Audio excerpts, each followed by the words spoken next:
So this test is the Bruce Protocol treadmill test for VO2 max.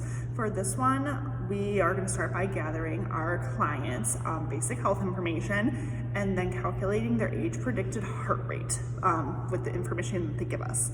Once that is done, we are going to be explaining to the client what is all going to happen, caliper the cart that we'll need for measuring, and then entering all the client's data into the machine.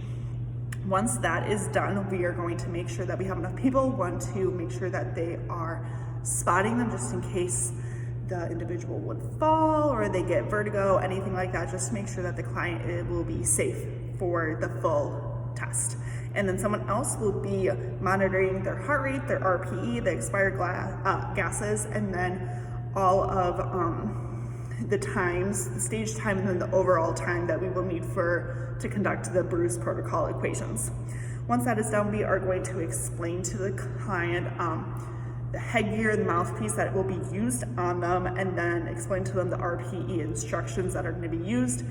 And then you're also going to establish hand motions for when they're good, when to stop, when to continue, just so everyone is on the same page. And then the client is also not getting put at risk while performing this test. So once that is all explained to the client, you will connect the headpiece and the mouthpiece to them, and you're going to measure the client's standing heart rate to begin. And then once that is good and in the machine, you are able to start a 3 to 5 minute warm-up that does not surpass stage 1 of the test. Once warm-up is done, you can begin stage 1. Make sure the stopwatch is started at the same time, because you want that time to be as accurate as possible in order to get the most accurate VO2 max calculation. So once that is done, you're going to continue, you're going to collect the data during the last 30 seconds of each stage. So you're going to be doing the heart rate, the VO2, the VCO2, RER, EV, and then RPR for each stage, and you'll record all of that information on the individual data collection sheet every the last 30 seconds of each stage that is performed.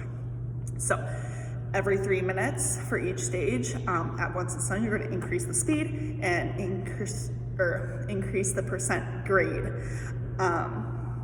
And you're going to continue until the client is no longer able to keep going with the test. And then with that, you also want to make sure that you're looking out for the signs and symptoms to make sure that the client isn't going to faint or they're going to hurt themselves in any way possible. And that's kind of also where those hand signals come into place. Once the client is not able to continue with any other stages, you are going to put them into the cool down stage.